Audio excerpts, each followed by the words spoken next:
আসসালামু আলাইকুম, welcome back to my channel. বরাবরের মতো আবারও একটি রেসিপি নিয়ে হাজির হলাম। এটা ইফতারির জন্য চাউমিন।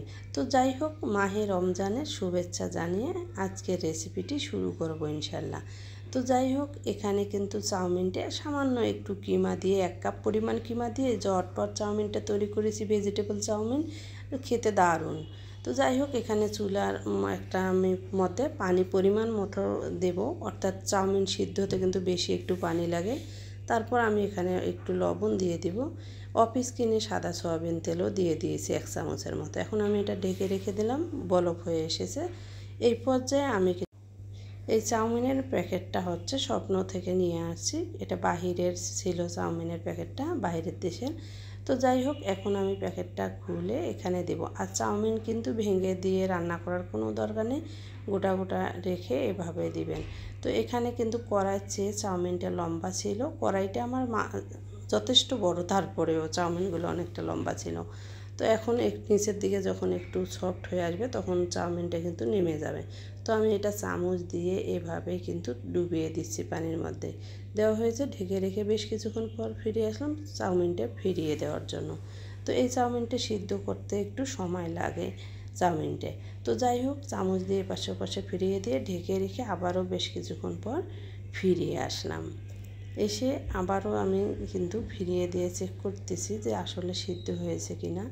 এখনও কিন্তু সিদ্ধ হয়নি। এই পর্যায়ে সিদ্ধ হয়ে এসেছে। আমি কিন্তু ওটা পানি ঝরানোর জন্য ছাঁকনির মধ্যে ঢেলে নিয়েছি। ওটা বুঝানোরও কিছু নেই, বলারও কিছু নেই, এটা বুঝে নিতে হবে। তারপর কড়াইয়ের মধ্যে সাদা তেল দিয়ে এখানে একটু আদা কুচি দিয়েছি, রসুন দিয়ে দিচ্ছি। আদাটা আপনারা স্কিপ করতেই পারেন, আমি এখানে কিমা দেব তার জন্য আদা কুচিটাও আমি দিয়েছি, একবারে অনেকটাই কুচি করে দিয়েছি। তারপরে এখানে দিয়ে দিলাম 1 কাপ পরিমাণ পেঁয়াজ। তো এটা এখন আমি কিন্তু ভালোভাবে একটু নরম করে জাস্ট নেব, একটু নরম করে নেব। এই পর্যায়ে আমি কাঁচামরিচ কুচি, তো কাঁচামরিচটা আমি অনেকটাই বেশি দিয়েছি, কারণ চাউমিনটা একটু স্পাইসি করব তার জন্য।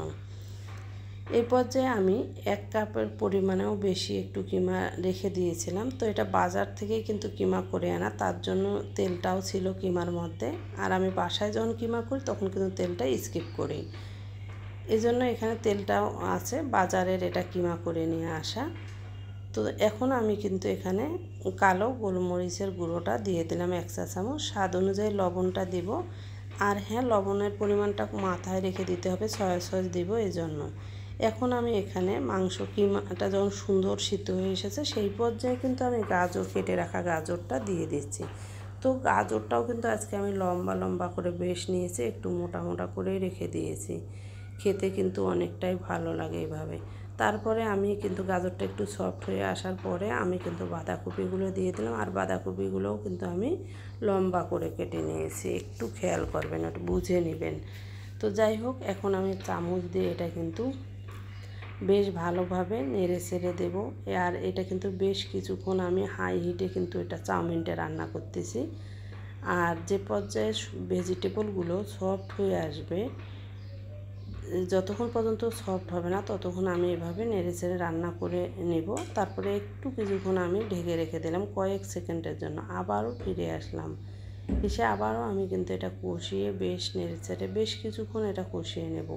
কম করে হলেও 20% মতো হালকা সিদ্ধ করে নেওয়ার মতো। আর চাউমিনে কিন্তু ভেজিটেবলটা কাঁচা কাঁচা রেখে দিলে বেশ ভালো লাগে খেতে।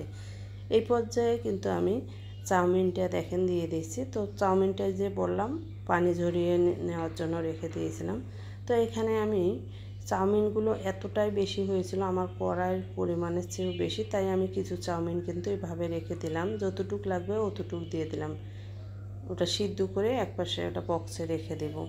তো এখানে আমি কিন্তু চাউমিনটা দেওয়ার পরে বেশ ভালোভাবে বেশ কিছুক্ষণ ধরে এভাবে নেড়ে চেড়ে নেব।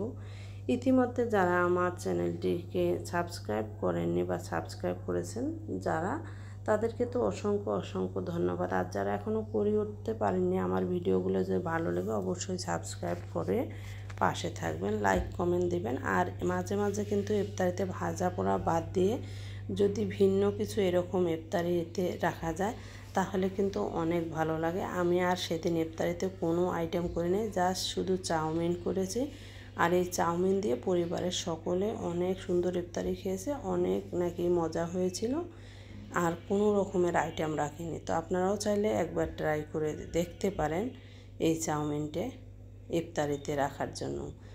এখন আমি বেশ কিছুক্ষণ ধরে কিন্তু এটা আমি হাই হিটে চাউমিনটা রান্না করে নিচ্ছি। তো এই পর্যায়ে আমার কিন্তু এটা টবে লাগানো পেঁয়াজের পাতা, সেটা দিয়ে দিলাম। টবে আমি গাছ লাগিয়েছি, সেখান থেকে পেঁয়াজের পাতা নিয়ে আসলাম, এসে এখানে দিয়ে দিলাম। তো বেশ কিছুক্ষণ ধরে আবারও আমি নেড়েচেড়ে এভাবে কষিয়ে নেব। তারপরে হচ্ছে এই হওয়ার পর্যায়ে আমি কিন্তু টমেটো কেচাপ দিয়ে দিচ্ছি, 2 চা চামচের মতো আনুমানিক এরকম হবে। এটা দিয়ে আবারও বেশ কিছুক্ষণ কিন্তু আমি নেড়েচেড়ে দিব। তো হয়ে আসার দিকে হয়ে গেছে। তো পরিবেশনের পালা। সকলে ভালো থাকবেন, সুস্থ থাকবেন। পরবর্তী রেসিপিতে দেখা হবে। আল্লাহ হাফেজ।